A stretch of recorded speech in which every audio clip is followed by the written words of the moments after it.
Hello, everyone. Today we're talking to dear Danny, who's sitting in lovely Spain right now, enjoying some sun. And you're a bit of a madman. We like that. You're speaking truth to power and not laying fingers in between or mincing your words or anything. No holding back. No holding back, which is fantastic. More people should do that. Yeah. I mean, we're in a stage of human development or human evolution where to have any kind of censorship right now is just defeats any kind of our ability to move forward as a species. You know, we have to be honest with ourselves. You know, the internal process and the external process, they mirror each other. So I don't have any self-censorship for what's going on inside me. So I feel it's only fair and truthful to expose that on the external world as well. You know, Yeah. And sometimes that comes across as quite difficult for people to hear because we've all been hypnotized for so many years to believe something that is not anywhere near the truth. And so when someone comes along and tells it how it is, it can be perceived as a crazy man on the top of a mountain, just ranting and raving. Yeah, many of us are being called crazy these years, and it's basically because we can see through the bullshit. Yeah, and about the censorship, already like last year, I think it was last year, I saw people writing that they were getting shadow banned and stuff. Me too. So we had to alter our words and write in codes. And people were noticing when they were just writing at home on a piece of paper, they would do the same. They would censor themselves. Oh. How crazy is that? Yeah. Yeah. How long have you been speaking up? Well, I had I was actually a very, very different person many years ago. Shaved head, shaved face, very much into my football scene. You know, very much believing in my patriotism, and I was very much loved the idea of the Queen and the royal family and stuff. Really? Yeah, and then I went to Spain as Spain. I went to Thailand as a 23-year-old man. And I watched a documentary called Loose Change, which is about the whole 9/11 situation and the Twin Towers. And it really, really opened up a whole Pandora's box for me.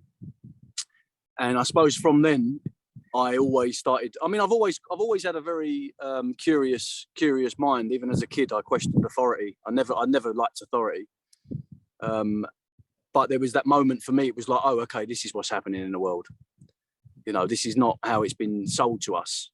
And I suppose because of the lifestyle I led was very much distracting me from myself, which is by design. You know, drugs and alcohol are readily available, especially in the suburbs of London. You know, it's very easy to find your way into sort of distracting yourself away from your true identity or your potential. And then you end up in a situation where you don't really know yourself. And so once that prism, once that shatters open, you then have to look at the world for how it really is. And it's quite a sobering process. So I would say from seeing that documentary, it was kind of like, for me, that was the moment that I kind of thought, oof, okay. All right. One of the veils were lifted.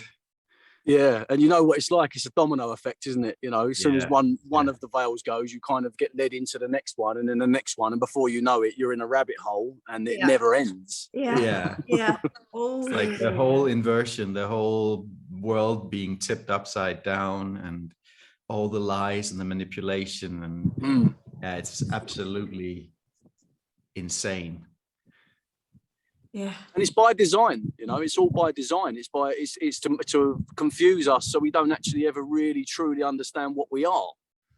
You know, I was laughing about it the other day on my own, not really having a good laugh about it. It was like all of this, like this life we lead, we never really stop. You know, like for me, I'll give you an example. I worked in London in the film industry. So I would get up in the morning. I would have a couple of strong coffees. I would march to the tube station. I'd jump on a packed train with everyone else, like sardines, with a stranger's armpit in my face in a crazy heat in the summer, you know, and I would go off to work, and I'd get off and I'd march into work, and I'd go about my business all day, and I'd do the same on the way home. And you just go through this process. Then Friday would come along, and you'd be so exhausted and so, I suppose, in despair from the week that you've just led at work, that the only thing you want to do is get completely away to escape from yourself and escape from the situation. So you end up partying all weekend, and then bang, Monday comes along, you're doing the same again. And so you never really have a chance to sit down and think, what the fuck are we actually doing here? Like, what are we? Yeah. You know, we have this multi-dimensional light inside of us that we can't access because it's been imprisoned in this inverted reality that restricts us from actually reaching the potential and all of our true abilities. You know, and this is by complete and utter design. They're doing this to us on purpose. You know, they condition our minds. They poison our food and our water and our air. You know, this is not by a coincidence. This is all by a complete design. And so when you start to realize that, you start to get this little bit of an excitement going, well, what are they trying to stop me seeing them? What are they trying to hide from me? There must be something very fucking magical on the other side of this distraction that's going to lead me to think, fucking hell, this is what it's really about. Yeah. A lot of people had, well, in the last 2 years when the lockdowns hit and people couldn't distract themselves in the way they did before. I mean, I think that plan was a major backfire for them. That like they suddenly, a lot of people's like, what am I doing with my life? Yeah.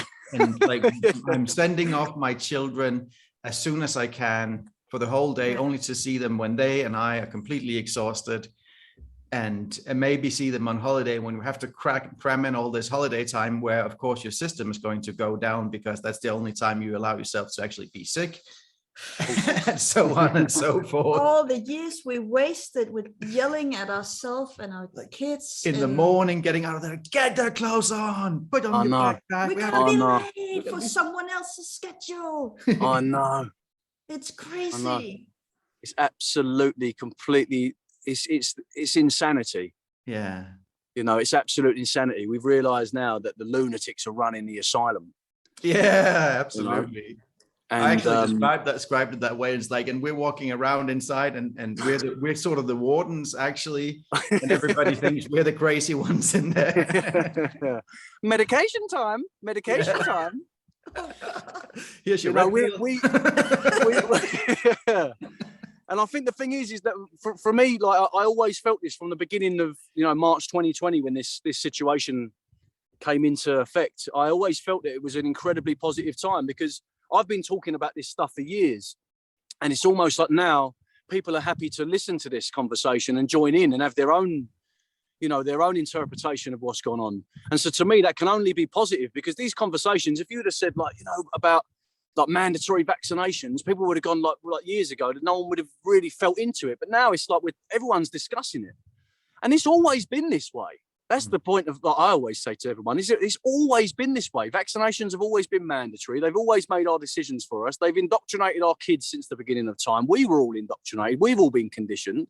We're paying into a system that is corrupt and flawed, that serves the 1% of society. Yeah.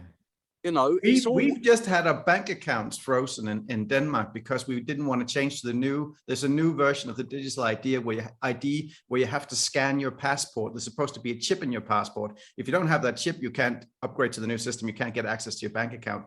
And in that new regulation for that bank account, it's like every company that you have an outstanding thing with, they can shut down your bank account. Like everybody can shut down your money. They can prevent you from accessing it. And the guy who worked at the bank, he wrote back to you very arrogant. It's like extremely arrogant. And I was like, but the rules are for you too, my dear.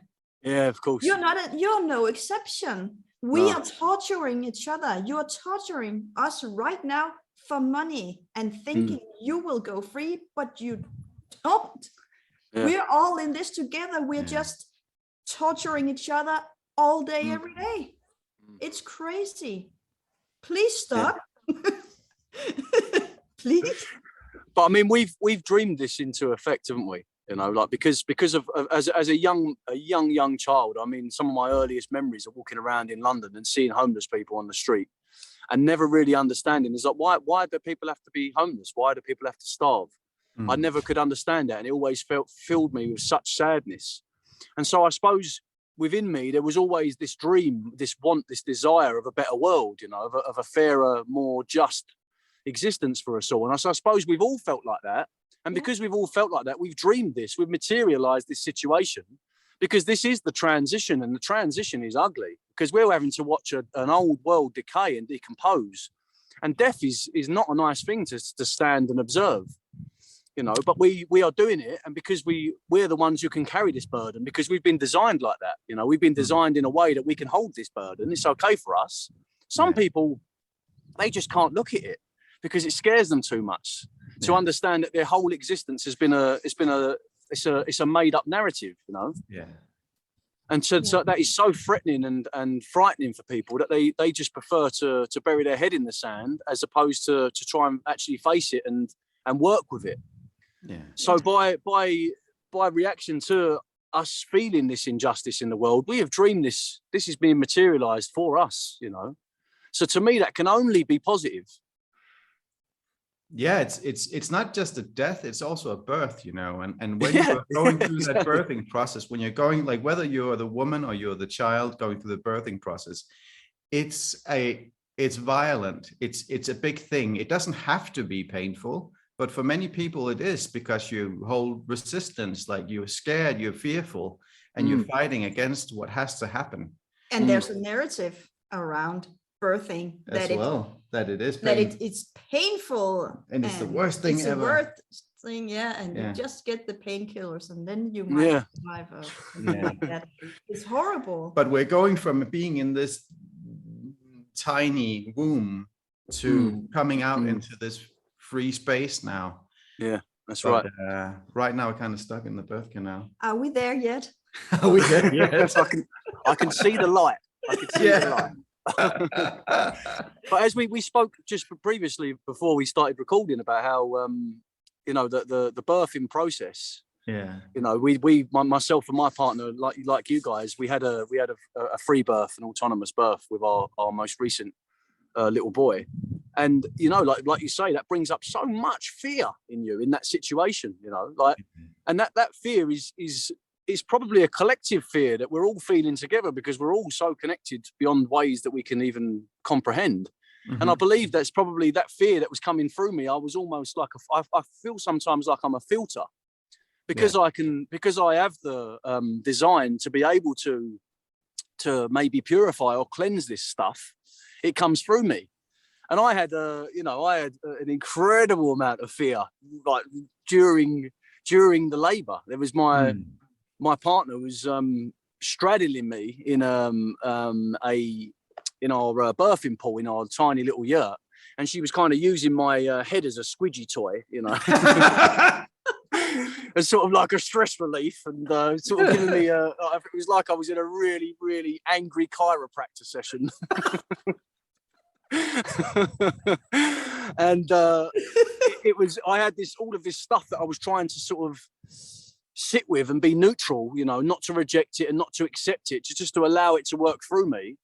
And it was incredible amount of fear that was coming through me. And I know that it was not just mine. It was like a planetary or a fear that for all of my brothers and sisters, for all of us that have had to go through this situation where we're told that, you know, that all of these fears that they create in us, that makes us hand over our power to the system, especially when it comes to our health. And we've just seen this, right? Statistically speaking, if you want to look at the statistics, then not many of us are at risk from whatever they want to call this virus out there, you know. But yet we're all willing to go and become part of a very experimental clinical trial for something that we have got no idea is what is in it and what consequences that has. And yet we'll hand over that to this fear-based narrative again, you know. Yeah. It takes very little for people to give away the power, because we're so conditioned to it. Like when a child comes out, it's both helpless, but it's also quite autonomous. But then around like age 3, we get conditioned with trauma, and we forget something, and then we start to get traumatized by the whole system and our parents and everything else, not because they're evil or anything, but because they've been traumatized. So that whole thing, like, we are so used to having father and mother figures deciding over our well-being, and now we have to step into actually being grown-ups. Yeah.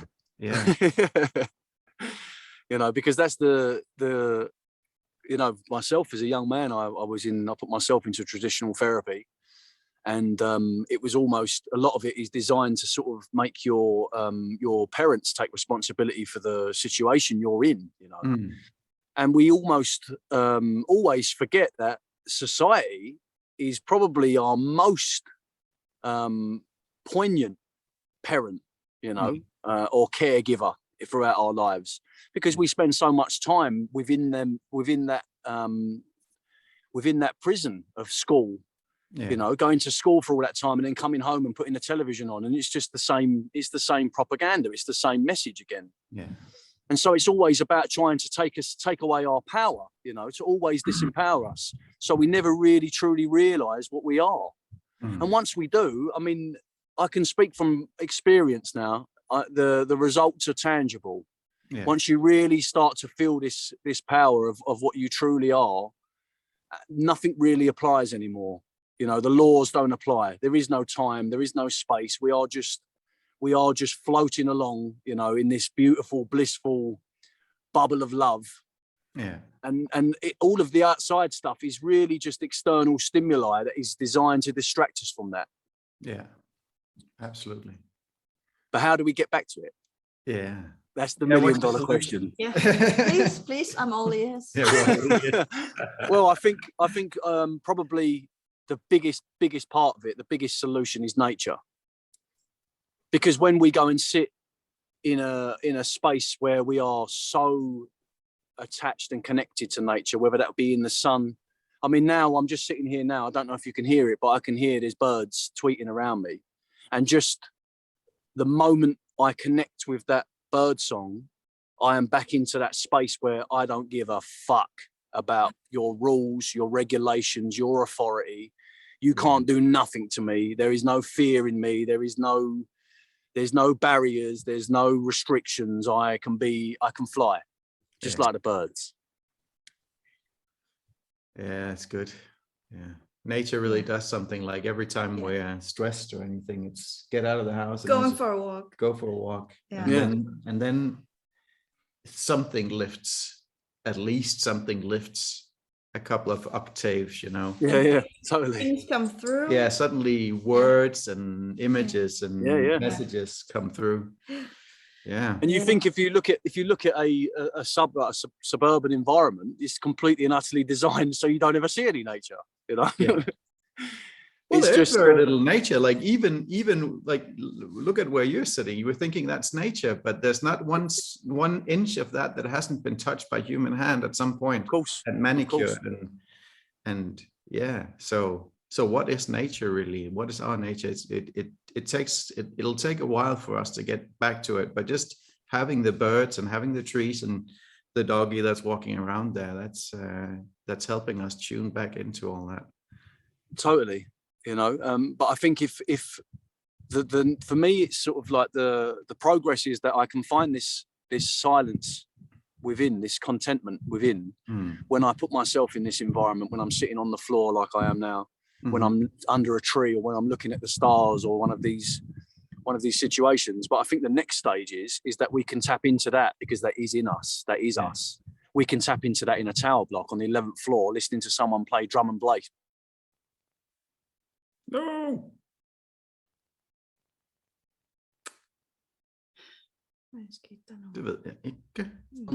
Of contentment. He's back. Good. Something fell out for a second. You froze. We froze. Somebody. Oh, they're onto me. What can I say? Well, we've experienced that. I could probably just, if I just go online now and look at my bank account, I could just probably see it going down like this during this interview. Just because you're paranoid doesn't mean they're not out to get you. Yes, exactly.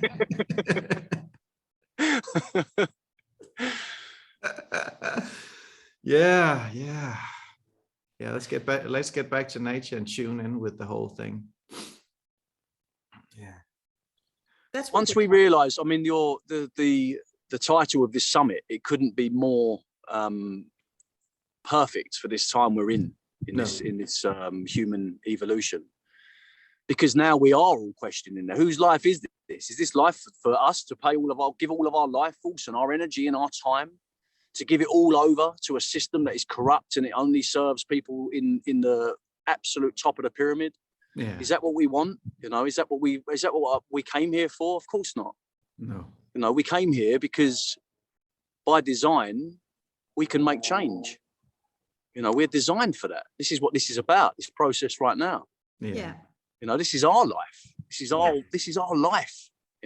Why are we giving it away? This connecting with each other now. It's like in connecting in this way we're doing, like just us sitting here right now with you, like I'm uplifted by this connection, and you spreading your message through with your followers. I mean, you're uplifting so many people, and we hope to do the same with this thing. And like we have a little coaching group, and we're helping uplift them. And so like connecting with nature, connecting with each other, it's like reconnecting is basically also what it's about. Yeah, and remembering. Yeah. This is the thing, is that we have to, it's all about unlearning. We've already know everything. We know everything.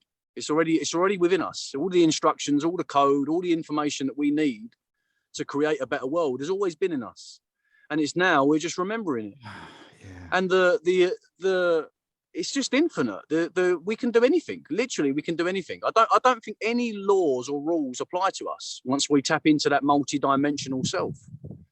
And they're so fucking afraid of us flicking that switch. Yeah. They are so scared.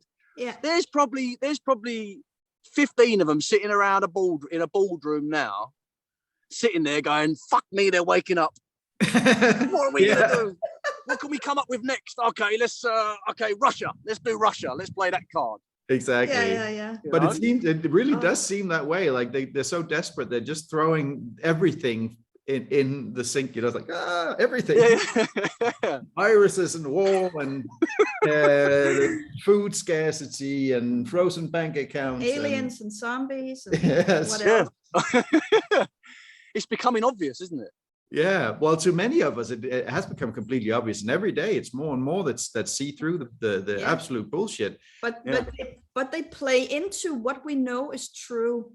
They play into our goodness, if I can call it that. And it hit me the other day. I heard in my head a voice saying, "The road to hell is paved with good intentions."